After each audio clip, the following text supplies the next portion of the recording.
afternoon, everybody. Welcome to the Security Squawk podcast. My name is Bryan Hornung. I'm here with my co-host, Reginald Andre from Arc Solvers IT down in Miami, Florida. And we got Randy Bryan from Tech Rescue somewhere in South Texas. Somewhere in Texas. Somewhere in Texas. I'm good with that. I can't remember what town you're from. I always forget. Well, it's by Austin. It's San Marcos. San Marcos. We're what Austin was 20 years ago. Really? Still cool and hip. It never left. It just something like that. So San Marcos had all the babies that moved to Austin. Yeah, pretty much. Gotcha. Pretty much. All right, everybody, welcome to the show. We got a killer lineup for you today. This is the podcast where we hope to educate you about cybersecurity, right? Whatever could impact your life around cybersecurity. And really the focus is educating you on what you need to do to make sure that your business isn't impacted from a technology standpoint. We're going to talk about that a little bit today. We're going to talk about three things today. We're going to go into some bad practices identified by our government cybersecurity agency, CISA. They've identified some things that businesses are doing regularly that they probably shouldn't be doing. We're going to cover those. We're going to jump into disaster preparedness and a discussion around what it takes to actually live through a disaster type event. Now, it doesn't matter if it's ransomware, some other kind of malware, a hurricane, a flood, a fire, a bomb. These are all real threats that can happen to your business today. And cybersecurity deals with all these things. And we're going to jump into that and talk about that stuff. And then we have the Labor Day holiday weekend, and it's no secret that hackers like to do things during holiday weekends. They have calculated that the risk is lower to be getting caught and to move around and do things. So typically we see holiday weekends as a favorite time for cybercriminals to strike and deploy ransomware. So we'll see if that happens this weekend. But our friends over at CISA and the federal government have put out some guidelines on what you should do in preparing for this weekend. And we're going to go over that and decide as a group whether we think it's good information or not. So before we jump into that, remember, we do this show out of the goodness of our heart. We don't get paid for it. So if you like something here, if you are educated, if we've changed your perspective, if we made you think, share a show. It's the only fee that we do charge. We ask that you share a show, share it with your friends, family. It's simple. Grab the link, go paste it into your social media, hit post. That's really all you need to do. Let people know that this podcast exists and that you get value from it, and they should listen to it and get value from it as well. So jumping into it, we're going to go right into it, boys. CISA bad practices. Why I share that out. Randy, since you were the one who brought this up for discussion, start talking to us about this. So supposedly or apparently they've started a bad practices page, which you can go to and look and see, okay, what are the bad practices? Just like they put out a publication not too long ago that had like the top 10 or 12 things that you can do that are good practices. I think they're kind of taking a different approach because maybe people will ignore the good practices because they don't make sense or whatever. And let's just go straight to some bad practices. And if you look at these, they actually it brings in probably 90% of the security risks that are out there, if not higher.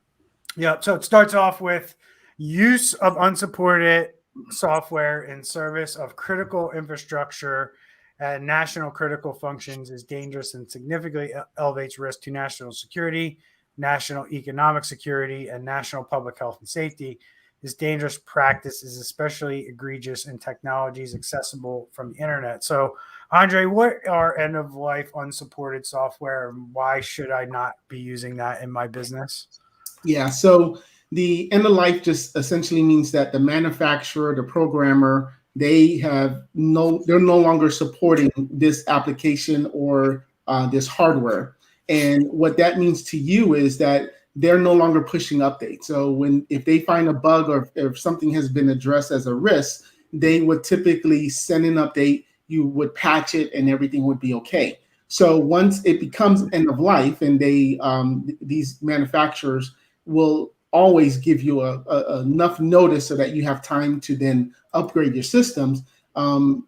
They just essentially stop supporting it. And now that's when the hackers and the bad guys are actually now going in and finding what bugs, what vulnerabilities is in the software, because we know if we find it, the manufacturer will not patch it. Yeah. Go ahead, Randy. Well, we talked a few episodes ago about, critical infrastructure, and that includes, IT, medical, and several other things. And I know I mentioned it, or at least I was going to. I was literally at the hospital less than 3 months ago watching some stats in a patient's room on a freaking Windows XP computer. Windows XP came out in 2000. It was end of life in 2014, which was like 7 years ago. And that's a sitting duck. That target is literally a sitting duck. And there's no wonder why, I think we read our last podcast, like 80% of hospitals have had some kind of ransomware, like in the last 6 months. Anyway, that's what this is talking about. It's just stuff that's old and expired. And, we got to get rid of it because it's a security risk. We got to either update it or just get rid of it. I agree with that. Good job. I have nothing else to add. So we're going to go on to the next one, which is the use of known fixed default passwords and credential in service of critical and blah, blah, blah. It's all the same stuff. And this dangerous practice is especially egregious in technologies accessible from the internet. So what does this mean? It sounds pretty straightforward, but Randy, what is going on here? Why are they recommending to not use known fixed or default passwords? Yeah. So I would say first off, you can get a dark web scan, like with your credit card company or with like one of us or your security company, find out if your passwords have been leaked. That's what they're talking about. Passwords that are known, like password money sign is not a good password. You can find out if they're known. The average attack on credentials costs $384,000 to come back from. Wow. And that's when they can log into maybe to your bank. They can log into your healthcare provider. If you're like a doctor's office. But bottom line, this is low hanging fruit for both for the criminals, because they can use bots just to try to log in everywhere. It's also low hanging fruit for a business. Don't use passwords that have been leaked already.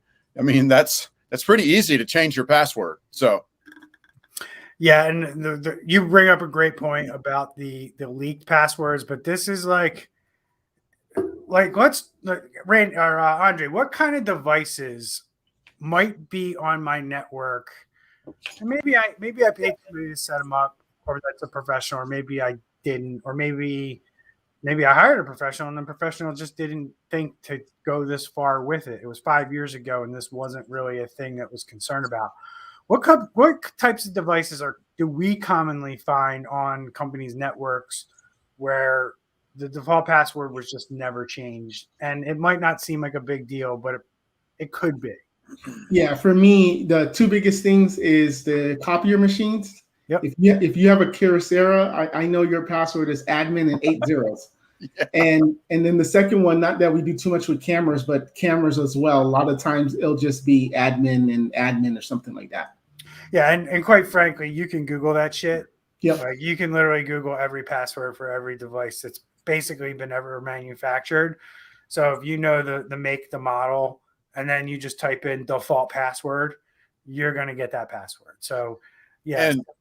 And even if it's like a firewall that if it has a interface that's open to the internet, they can log into the firewall. They could install some sort of man in the middle, which is basically where they're able to get everything. They can watch everything that goes through. I mean, that would be disastrous. Right. And yeah, that's the point, because gosh, I know some routers, speaking basically on the consumer side for the most part, but it's not to say that a business owner didn't go to Best Buy and buy one of these consumer grade routers, right? And he thinks he has a firewall, he thinks he has protection in place. But sometimes by default, number one, they use a weak username and password, and they use the same password across every device that they put out.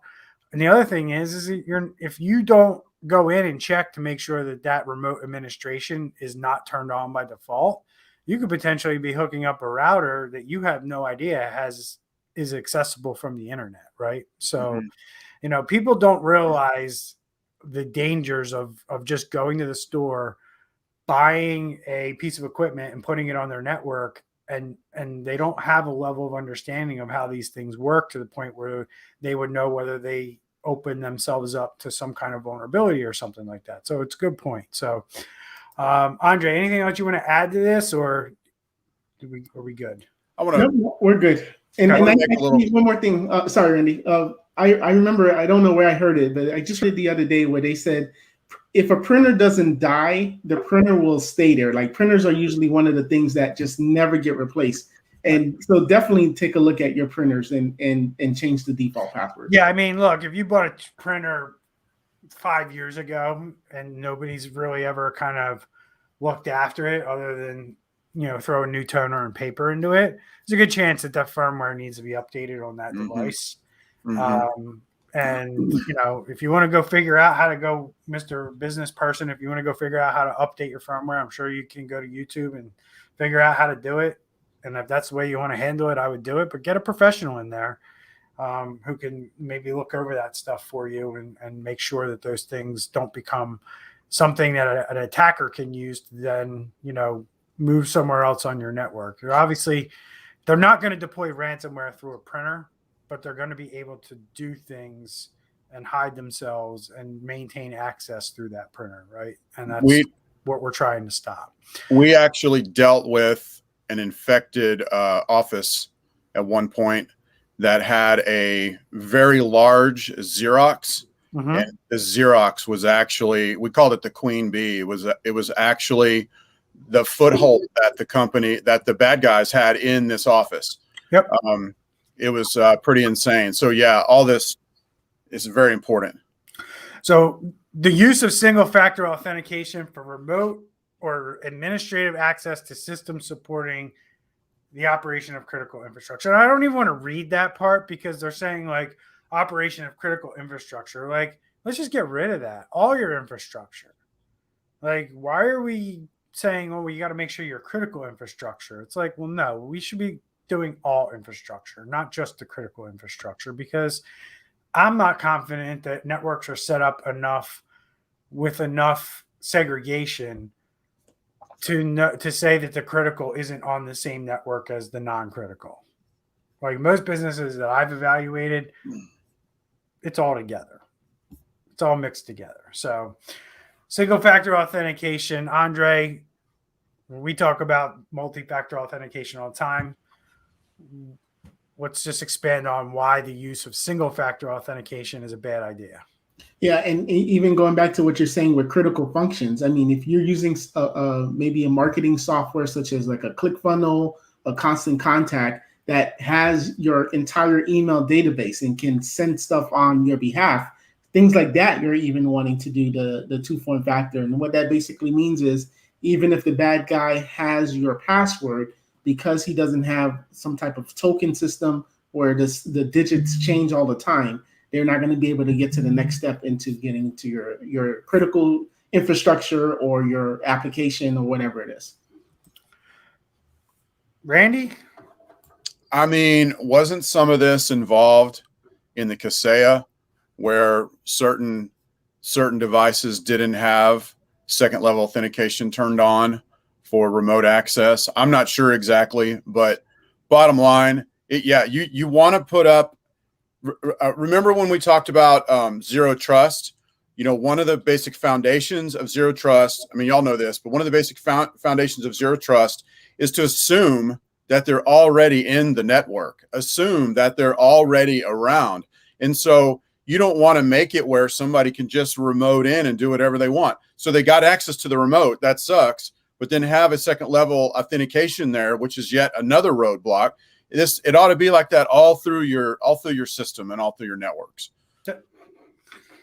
Yeah, I mean, at this point, especially on critical infrastructure, there should be two-factor authentication pretty much everywhere. And it's pretty simple. It's pretty straightforward. And this is pretty basic stuff that they're giving you in this bad practices. Now, I think Randy, you told us that they're going to expand on these things. So hopefully, but supposedly, I guess the way I would put this, like if you don't do these three basic things, you're probably going to have some kind of an issue in the very near future. Because like this is basic stuff, right? And if any of this stuff is exposed or can be accessed via the internet, you're in a lot of trouble. Like you're going to get hacked.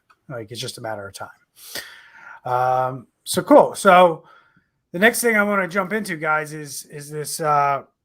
We were talking in the green room about a lot of the things that people think that we do when we talk about cybersecurity is just dealing with criminal hackers. And that's just one part of cybersecurity. For me, cybersecurity or cyber resilience is the ability for a business to continue to operate knowing that they use technology as their business or in their business. And it's as important to their business as the road is to getting to the office, right?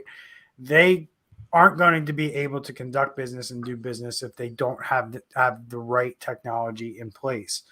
So I look at cybersecurity more in the terms of cyber resilience, and that no matter what happens to these businesses, be it fire, flood, any of those things, natural disasters, man-made disasters like acts of war, bombs, nuclear bombs, anything that can like destroy your physical presence, destroy your servers, destroy your employees' computers, is all part of this whole disaster preparedness and cybersecurity. So obviously we had Hurricane Ida rip through our country over the last 2 or 3 days.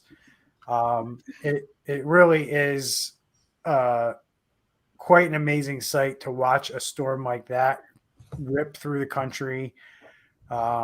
The storm is absolutely enormous in terms of its size, a few hundred miles wide. The area that it just tears through in the initial stages of the storm is incredible. But we're friends with IT companies all over the country, right? And we have friends that are dealing with these issues from Louisiana all the way up through the middle of the country, then towards the East Coast. And, today we have a lot of companies up in the New York, New Jersey, Pennsylvania, Maryland area that are helping clients get through something that they probably didn't think that they were going to be dealing with when they left work yesterday. Because this storm literally hit my area around 7-8 o'clock. And the tornadoes, we had the largest tornadoes we've ever seen in the Philadelphia area from this storm. And I got, I was on the call with you guys earlier today, right? And I got a nice email from a client, completely unexpected. But they thanked us for coming to them years ago and starting the process of building a disaster recovery plan. Now I'm going to share my screen here and kind of show everybody the Facebook post that I post up. And this is their office building. Luckily that they are on one of the upper floors there in that building. What you see there where the lights are on, that's a parking garage. Obviously there's a storage trailer there that's floating in the parking lot. But you can see that the bottom half of that building doesn't have much power. The internet's gone. Nobody can show up for work.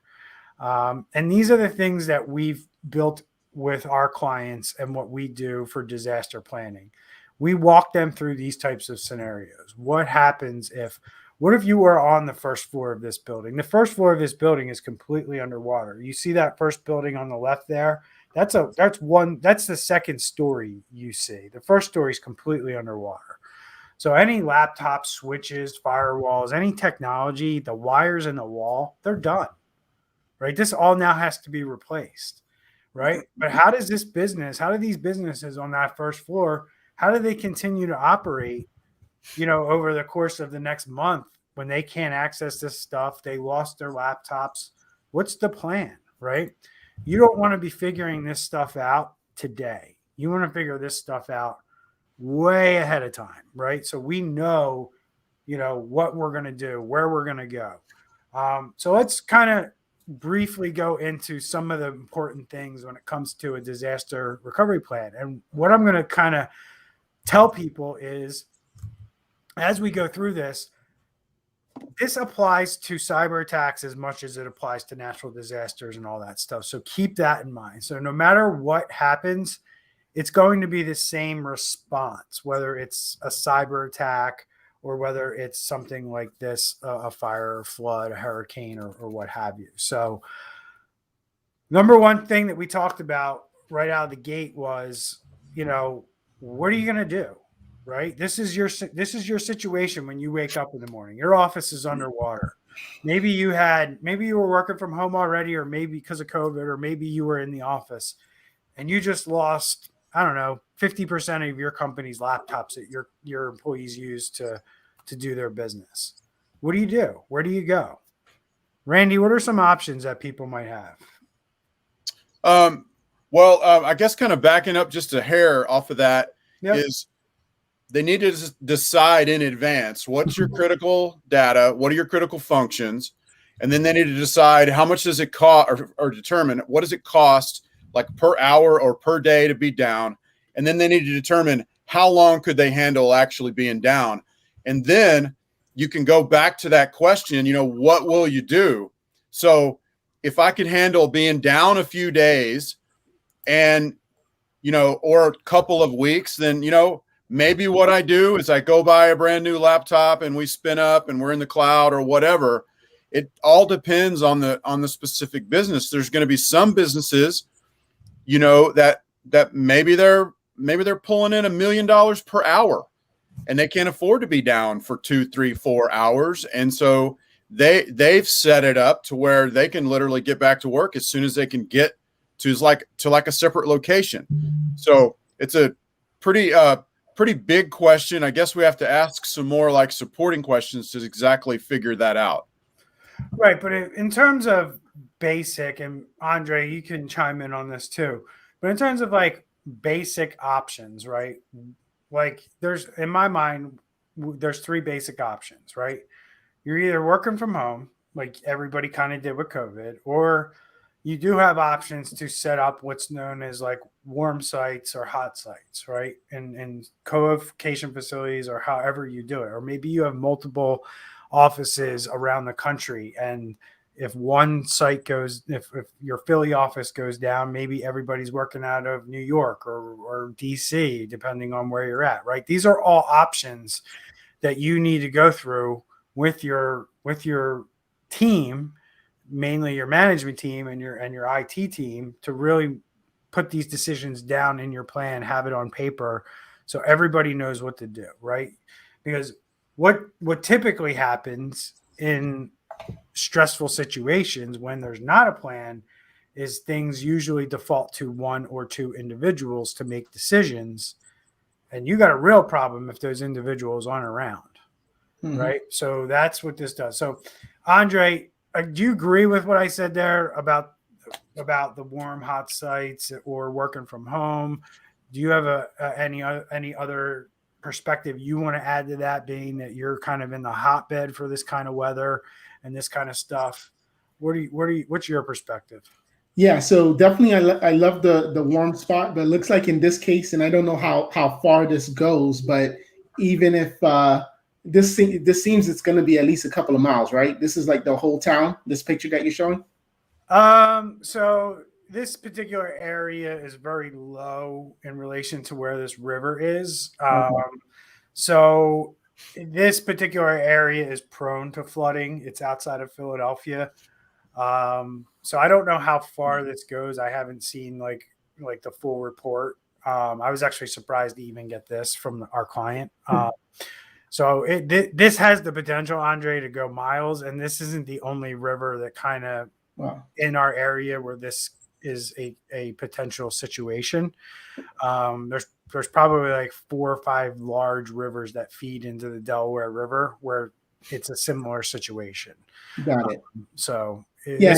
this is pretty widespread in the Philly area. And this, as far as I've seen, this also is extending up into New York and Connecticut. So you just think about the number of businesses, people, and managed service providers that are in those areas. Yeah, definitely. And because even here in Miami, we're not it's not a wide state. So that's why I'm always telling our clients when I mentioned today I had that meeting, is because I was having that exact same conversation with a client where I'm like, we gotta embrace the cloud. We have to take these. They have nothing special in their office. They're just hosting their files and their QuickBooks, their financial software, and that's basically it. So having been in if they were in the cloud and their phone systems were in the cloud, their all their files, their if any special applications for CRM or everything like that, their employees could just continue working, assuming that they have internet power at their home. So I think that's going to be one of the big things to point out on that, is that one particular option is just having your data in the cloud and working from anywhere. Yep. And then, so moving beyond, like, one of the first things, obviously, you have to determine, as Randy said, where you're going to be down at. How long can you live with being without certain pieces of your infrastructure or your data? Then figuring out, okay, when we do come back up and we can't go back to where we are used to or where we're supposed to, here's what we're going to do. What comes next? Okay, we know where we're going to go. What should a business owner then be aware of that should come next as part of this process? Are we talking recovery? Randy? Yeah, I'm not sure of the question. So all right. So we're going rephrase it as a softball question. Yeah. So we're going through our disaster recovery, right? And we're now at the point where we know we're going to either be working from home, we're going to be at a hot site, or something like that. What is the next step that a business owner needs to be concerned with, right? Is it like, okay, I picked my site, now my IT company has to do everything, or my IT guy needs to do everything? What else? What would come next in your opinion for a business owner? What would be the next logical thing is what I'm asking. That's still kind of a rough question, because I guess I don't know of the exact situation, but it seems to me like you would want, if you've already got a site picked, then you've got to go fire up that site. If you're having to have a second site, Andre's scenario a few minutes ago, if you just if people are on workstations and they're in the cloud in the office, I mean, they can just take those home, or whatever. I guess the next step's just going to be, what is the new normal going to look like for the next couple of weeks and, or months or whatever it is, and start to implement that. But I'm still a little unclear, though, on the question. Yeah. Andre, I think I heard Andre said it, but it had to do with recovery, right? So we're going to go in recovery mode, right? Right. But we're not going to recover everything all at once, right? We're not going to recover. Not everything is going to be treated at the same priority, right? So part of the disaster recovery plan and what you're doing and identifying your assets in the beginning is you're also taking that information and then building a plan for, okay, what comes up in what order, right? Because and some things may not come up during this process, right? Some things may not be needed but once a month or once every 2 weeks. And if you're only going to be down for 2 weeks, some things might not need to be brought back up, right? But that's good to know, right? Because you don't want somebody spending time or money and resources and putting effort into bringing something up that doesn't necessarily need to be brought up. But without a plan, my fear is that somebody will go in and just start spinning everything up, and then that just makes things more difficult, more efficient, and all other problems could come up that I've seen along the way. So I didn't know if you guys wanted to share your perspective on, like, what is a good best practice for determining or bringing things back up to where your employees can start using them, right? So we've already kind of said you got to identify and pick the physical location. Everybody's there either at home or in some place that you brought them to. Like I literally had some clients whose disaster recovery plan says everybody's going to come to my house and work from my basement. That is literally in one of my clients' disaster recovery plans. So, Andre, you said recovery. Do you guys agree with that assessment? And what are some tips that you can have for maybe, identifying what should come up faster, or if you are going to be in that recovery phase, what are some things that you guys could share your experiences on? So what I do with our clients is, I tell them the truth. Look, we're a 10-person company. We have roughly about 40 clients. And during this time, we're going to have 40 clients that are saying, I'm priority to, and how do you now divide, roughly 7 or 8 technicians between all of these clients? So what we do with our clients is we ask them, given that we don't have all the time in the world to now recover to spin things up, what is the number one thing? Who's the number one person or the number, X amount of people that we should be concentrated on? Because we may be limited on internet bandwidth, power, whatever the case is. So that's kind of what we do for our clients, because there's realistically, we just will not be, we're already going to be over capacity with all of these calls, everybody saying, I need to do something. And then the person who really needs to do something is on the bottom of the line because we didn't have, some type of process. Mm-hmm. We had a disaster in Texas in February, which we call snowpocalypse. Every single county in Texas had a freeze warning, which we've never had that before. Literally shut the whole state down. And for us, since everybody was shut down and all of our clients are in Texas, there was no rush, like what you're saying. An occasional person needed to get something out, and people just called in, but we didn't have a deluge of calls because literally the entire state was shut down, which I don't know that that'll ever happen again. But what I would say to that is those kind of things I think ought to be determined in advance. Before you get into the middle of a disaster, determine in advance, okay, like I was saying earlier, what's the critical data? What are the critical functions? And then basically use that to start back. You start back with what you already had determined were, the critical data and the critical functions, and build back from there. That'd be my opinion on that. Yeah, I agree with both of what you said. One of the things that I think is important to point out, though, and this is I got to watch what I say here. I think it's important for us to point out that, and I don't know if I'm right or wrong on this, but I get the sense that sometimes MSPs, and I'm going to specifically talk about our business and whether you outsource your IT to an MSP. So if you don't outsource your IT to an MSP or another IT company, you might fall in this boat, but you might not be using certain technologies either that we have access to. And specifically, I'm talking about something like a backup device or company called Datto. And I've been in enough situations where I've heard people say to me, well, we have Datto, we're good. We have backup. We have Datto as our backup. We're good for disaster recovery. And quite frankly, I've walked into companies where they've told me, oh, our MSP has us on Datto. That's our disaster recovery plan. Well, Datto is a backup device. It's not a disaster recovery plan. And if you think that because you have Datto, you have a disaster recovery plan, I'm here to tell you today that you're sorely mistaken, and you're going to be very pissed off if you ever have to go to that Datto for disaster recovery.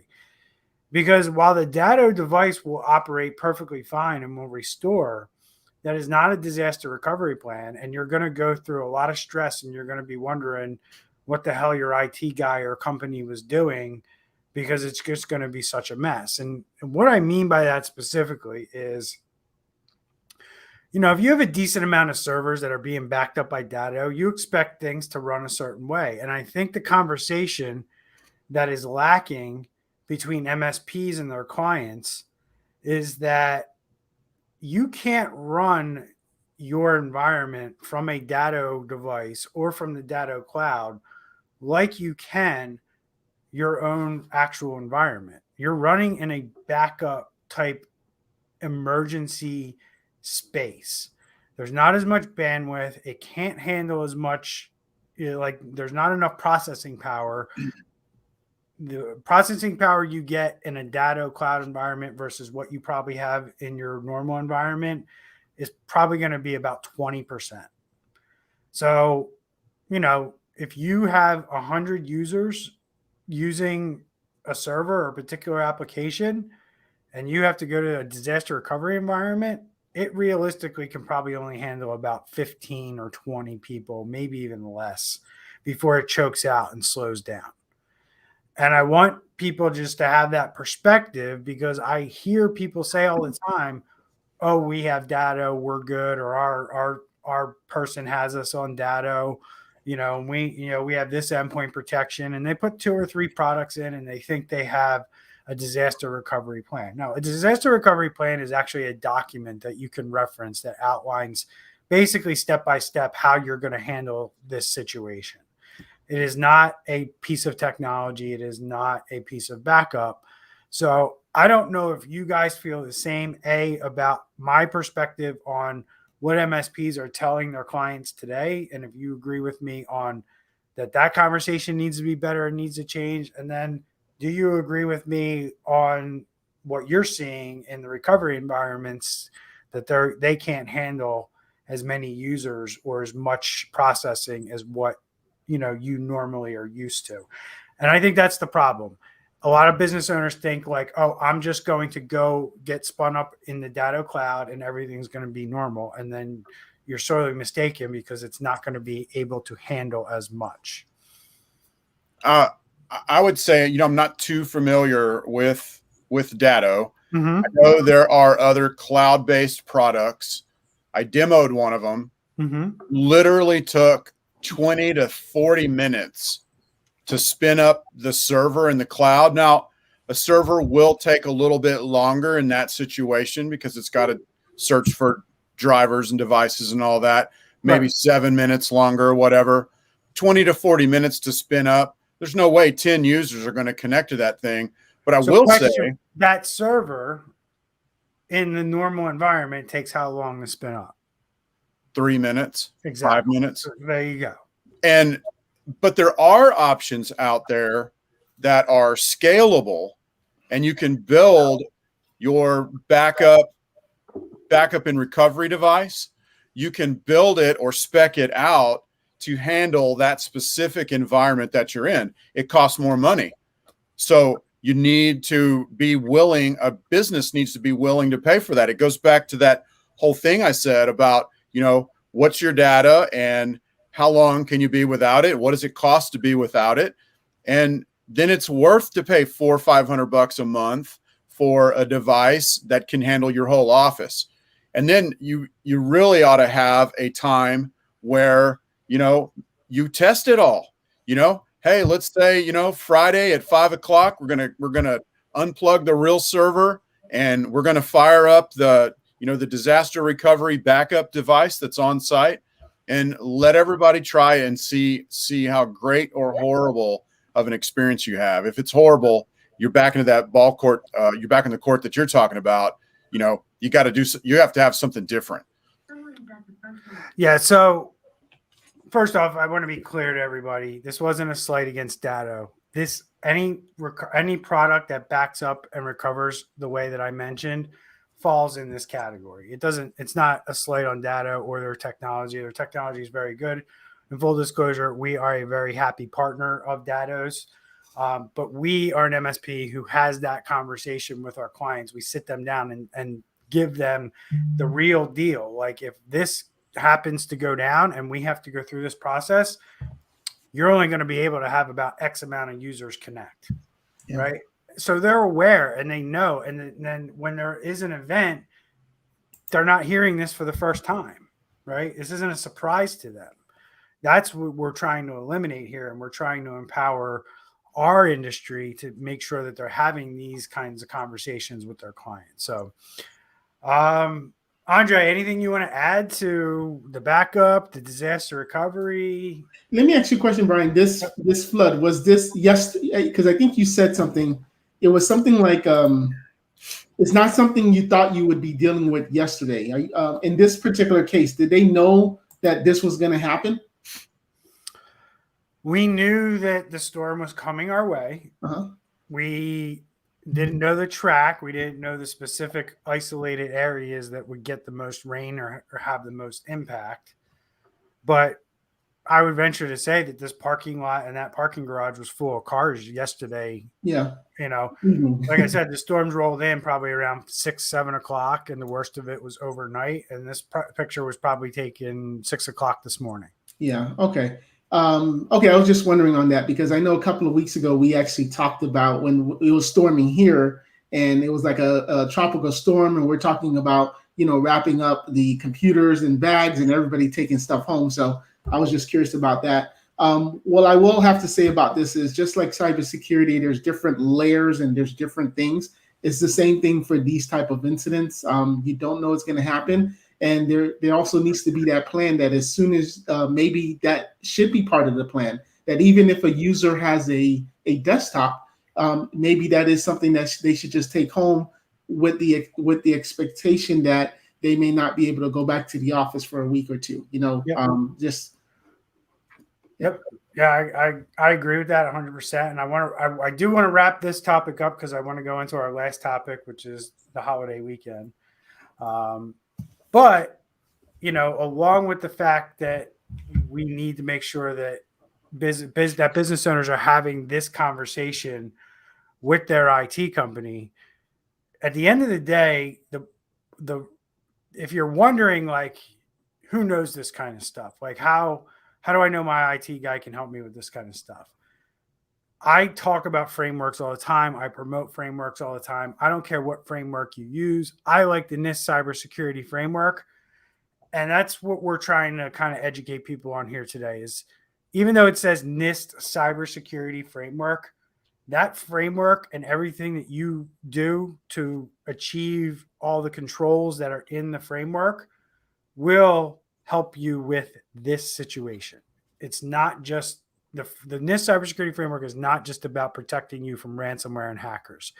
It's making your business resilient enough that it can survive those things and these things. So that's what I wanted to point out.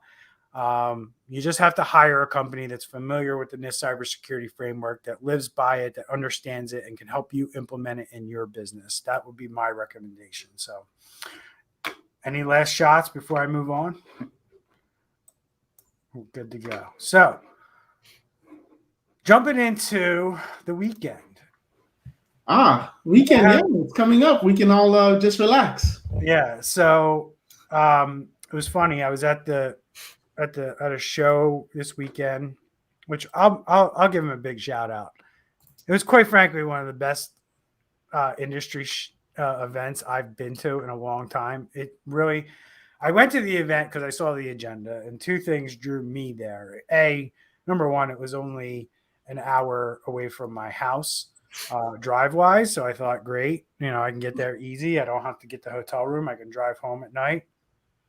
But we were having dinner at the Statue of Liberty, and somebody who only lives an hour away from the Statue of Liberty, I never had a chance to go there and have dinner on it, so I was thinking, that's cool.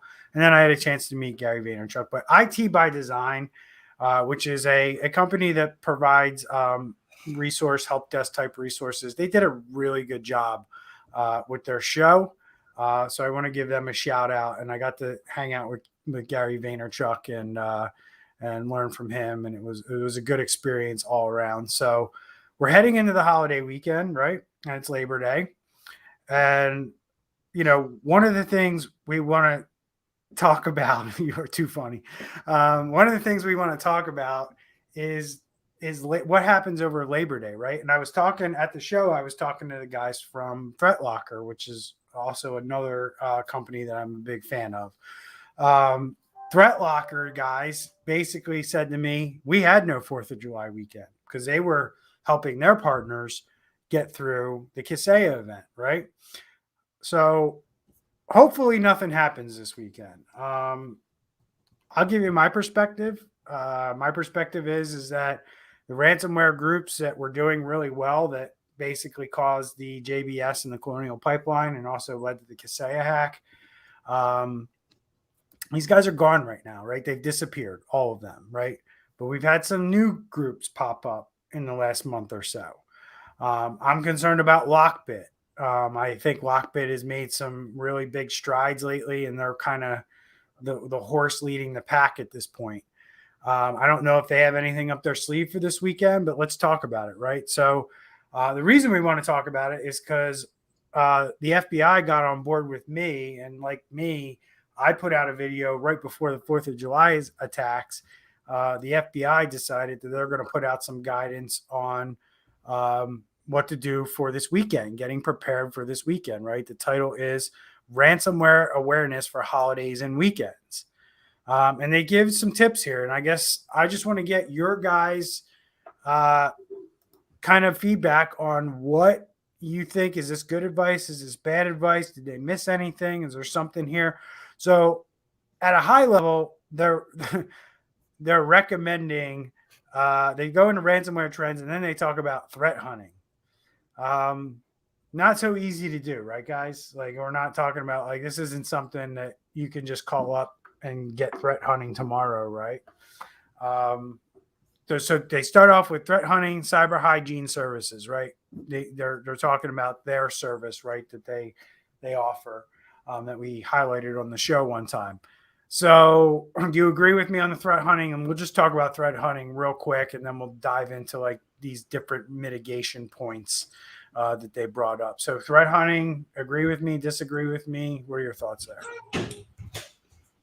I would say in classic FBI, CISA, government type articles, this one starts off, and then they go off into the weeds and really get down, really get out there in those things. Mm-hmm.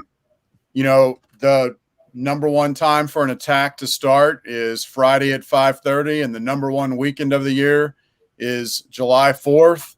And probably this coming weekend is going to be number 2 or number 3 for our year so far. So hopefully they've started threat hunting before today, because that weekend starts tomorrow. And at first I thought you were talking about the group the weekend that you went and saw the weekend this weekend. You're Nothing. Cute. You're cute. You're cute. What I liked about this, like Randy said, the article started interesting because it kind of like gave a bolo out, like, hey, everybody, watch out for this. But then they went into this whole long article as far as like, in 3 days is Labor Day, and they making it seem like this is stuff that you just need to go do in the next 3 days. But nevertheless, it is great information, and at least at this point, they're starting to even realize it themselves, watching, Bryan's YouTube videos, that this is starting to become a trend. We've got Mother's Day weekend that happened before July the 4th, and one more it mentioned too. Yeah, Memorial Day. So here we go. Recommendation mitigations. Make an offline backup of your data. And I'm not going to comment. I'll let you guys comment. I want to go we're going into like 50 minutes here of recording, so I want to kind of blow through this as quick as we can. But if, make an offline backup of your data.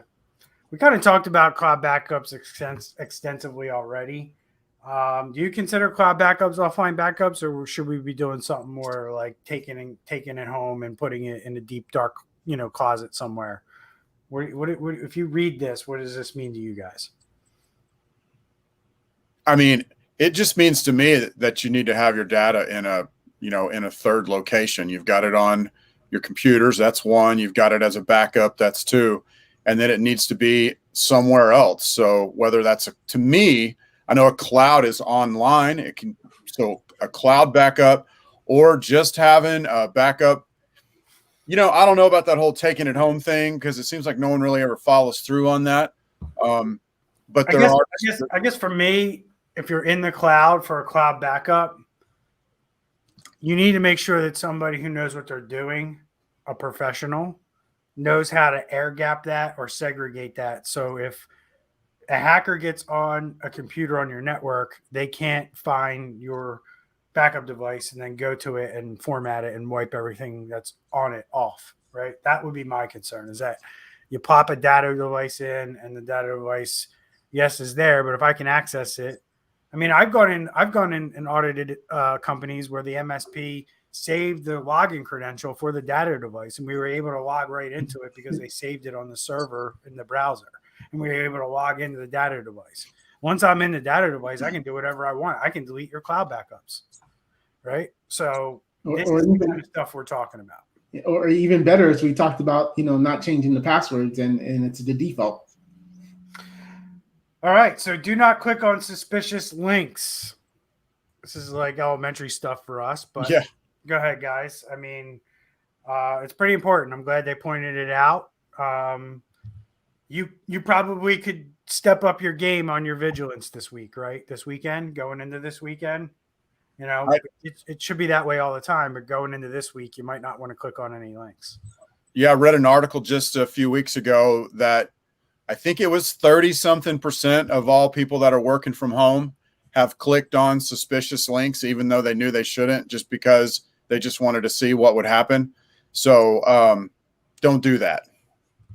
Yeah, do that in a test environment on a VM, where you're doing your security research. Don't do it because you want to see if there's really something funky on the other side, right?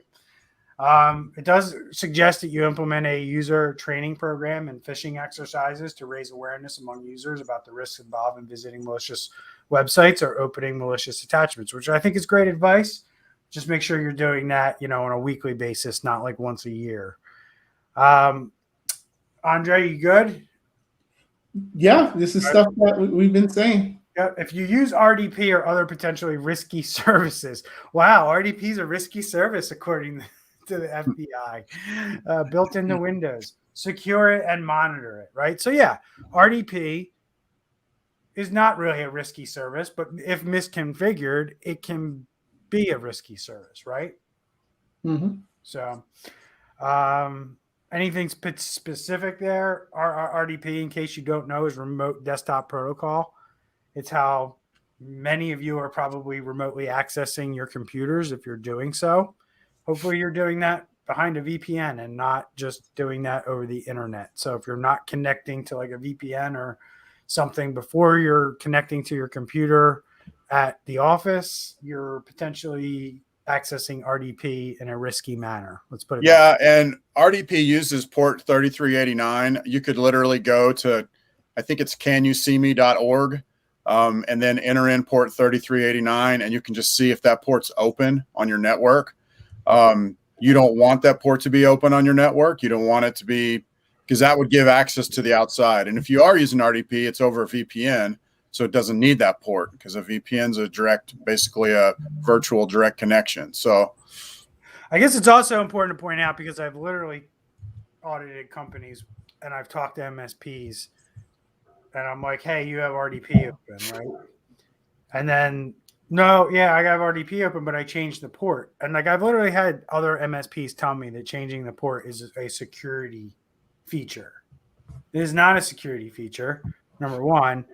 And any hacker over the age of 7 knows how to figure out that your RDP is running on a different port, but it's still RDP. So 3390 is not good enough? That's correct, Randy. And that was actually the port number he changed it to. I know. I've seen that. 90, 91, 92, 93. Yeah. And I told the client, this is exactly how it went down. I told the client, I said, hey, you can't be accessing your computer this way. This is bad. You're like, I can access your computer from my house. This is bad news. You need to change this. We revealed that information in our initial assessment, right?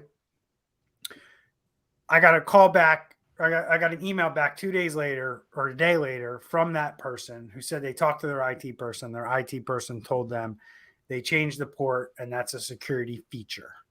And I was like, yeah, no. So I Googled that shit. I found like 4 articles where it said changing the port does nothing for your security. Sent that to him. I said, you don't have to take my word for it. Here's 4 different articles that say that back me up and go against what your guy's saying. So, I mean, this is real stuff, guys. There are MSPs out there that are giving bad information to you, right? Because, it makes their job easier when they can just tell you a line of shit and get you to move on, right? So update your OS and software, scan for vulnerabilities. First one, no problem. Second one, a little more difficult, right, guys? Yeah. So scanning for vulnerabilities, you better know what you're doing. The average bear yogi isn't going to do that. But we always talk about updating your software, updating your OS. We talked about it earlier. Anything you guys want to add here around like maybe vulnerabilities or anything? Yeah, one thing I'll add from the last one was about the account lockout. So essentially, if there's too many attempts trying to log in, then definitely do that. And funny enough, I was speaking with the partner that we use that monitors this for us, because we are hackers can come in at any time. So we partner with another company that helps us with 24/7 monitoring. And I asked them, what was the number that after X amount of attempts, it alerts you? And he told me 15 was the number. Mm-hmm. So curious to know I know we don't have that much time, but curious to know from you guys what you thought about that number. Too high.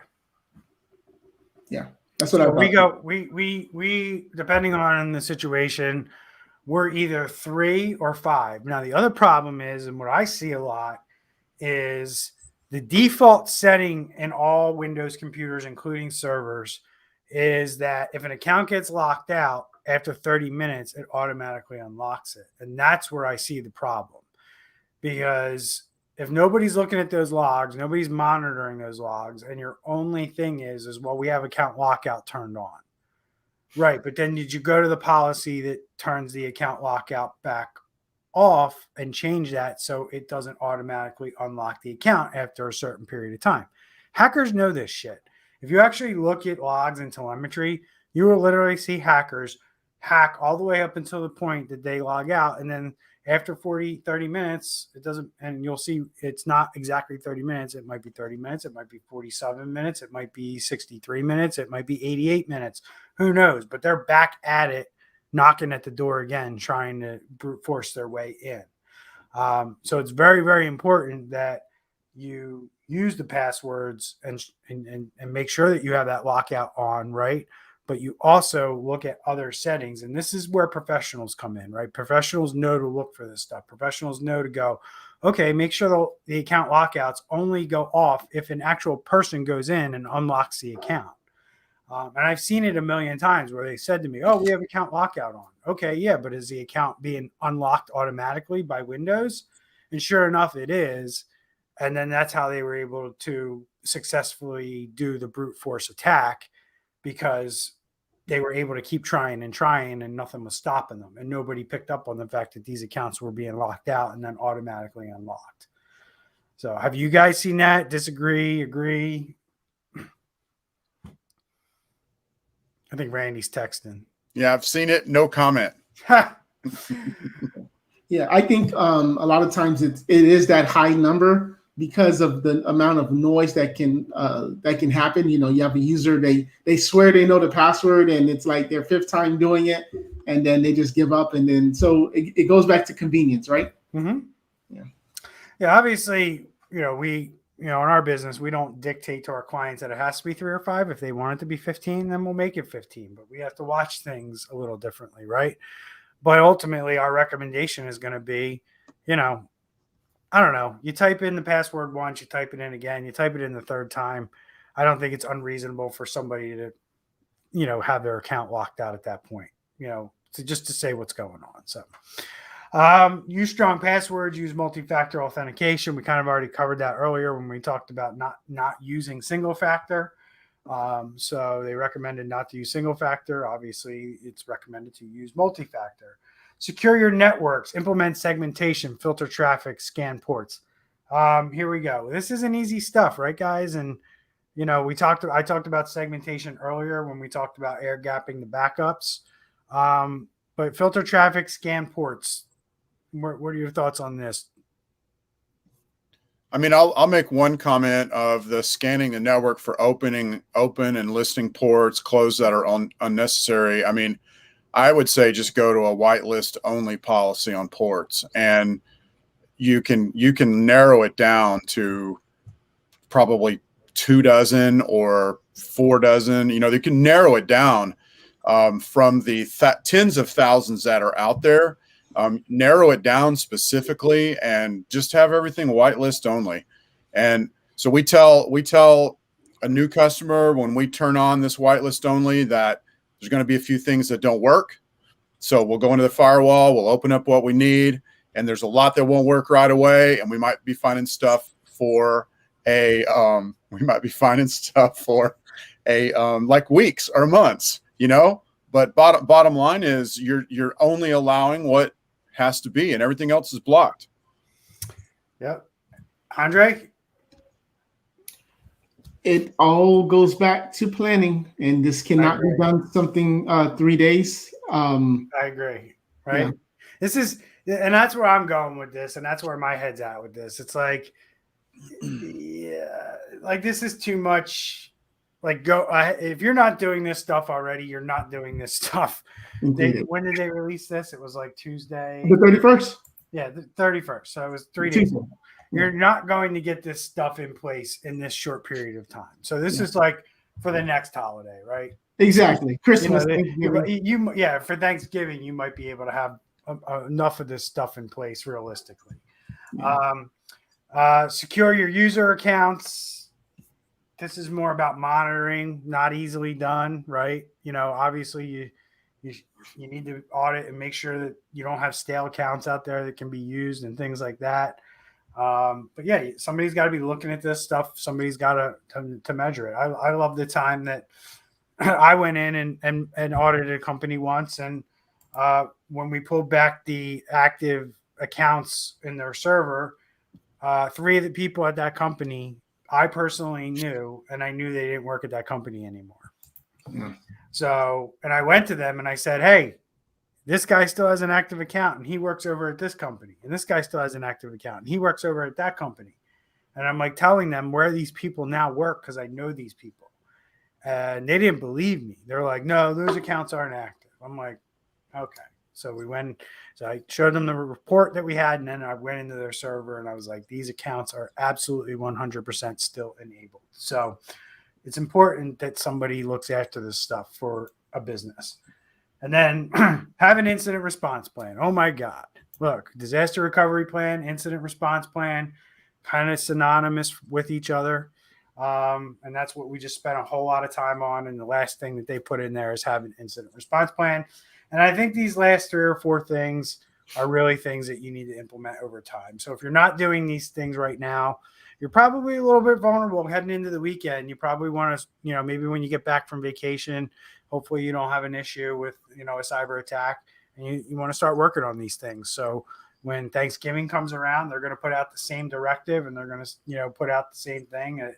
Make sure you have ransomware awareness for the holidays, right?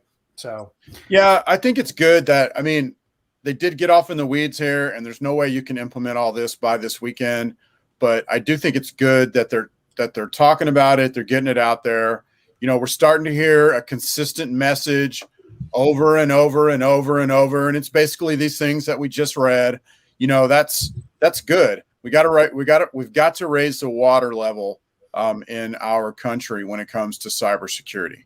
100%. And because I take the perspective of I've been talking about this with businesses for a very long time, and I get met with a lot of resistance because a lot of other IT companies aren't talking like this, and they aren't offering this level of service that we offer here at our company. So it's hard for them to understand, why do I need everything that you're selling me, Bryan, at Exact IT, when this guy over here is telling me he can take care of my cybersecurity for half the cost.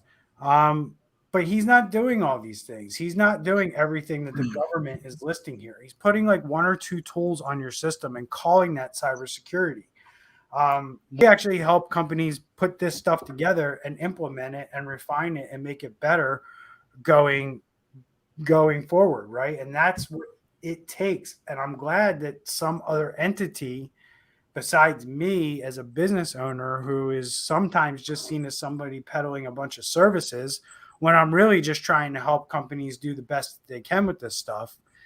I'm happy that the government's actually stepping up and echoing what we're preaching here on this podcast and what we do in our businesses every day. So hopefully it makes our life easier, our job easier, and business owners who need our services start to wake up to, this is everything that needs to go into protecting my business so I don't go out of business.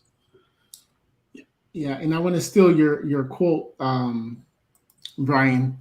When in our mastermind group, we talked about prices and things like that. So I put it here.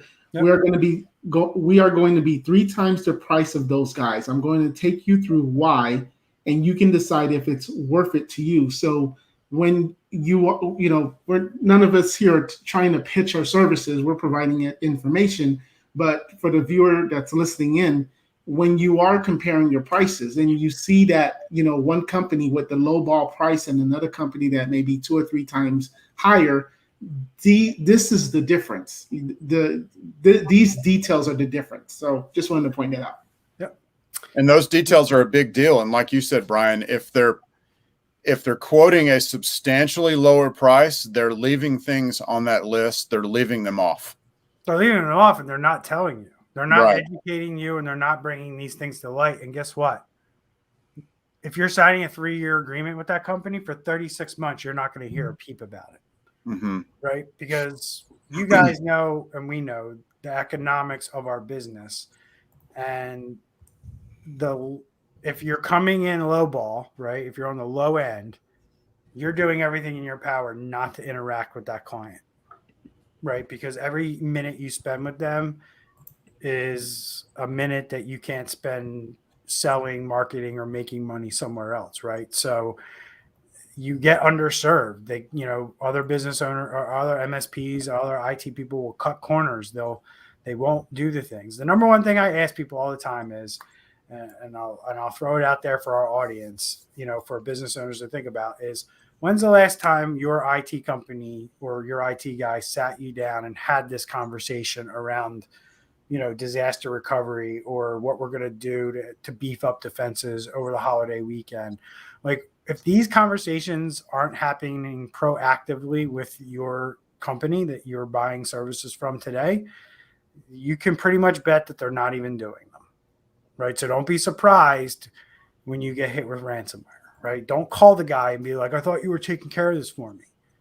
You were wrong, Mr. Business Owner, for assuming that they were doing that. Now, if they told you they were doing it and they're not doing it, that's a whole different ball of wax. Yeah. But if they're not having the conversation with you, you need to assume that they're not doing it. Where I see in the marketplace, the modus operandi is business owners default to, they got me covered, right? And that's never the case.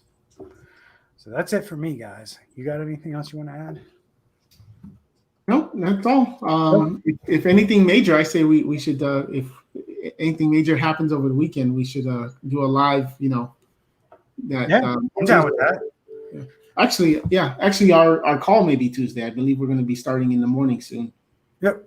So, 10:30 next Tuesday. Tune in. We can always go live on Facebook. 9:30 and somewhere in Texas. Yeah. I predict, I'm going to make a prediction. We're not going to see anything this weekend. Not feeling it. I predict we will, just because one of us will be right. Well, you can, but I predict we're not going to see anything major. Obviously, the normal stuff will happen to some of the small businesses, that we never hear about in the news. But I think the national news correspondents will have a decent weekend to relax and not have to report on some major ransomware attack. We'll probably know by 24 hours from now, because they'll probably unleash it tomorrow afternoon if it's going to happen. But I don't think anything's going to happen. I'm not seeing a lot of chatter on the dark web. But the dark web's a really different place right now. It's hard to find things. It's hard to figure out where guys are planning stuff. They've seemed to have shifted and moved around, but I think we're still in those retooling phases right now. So October could be interesting, being that it's Cybersecurity Awareness Month. Oh yeah. So maybe they'll do something that whole entire month. But so that's it for us. Thanks everybody. Remember, share the show.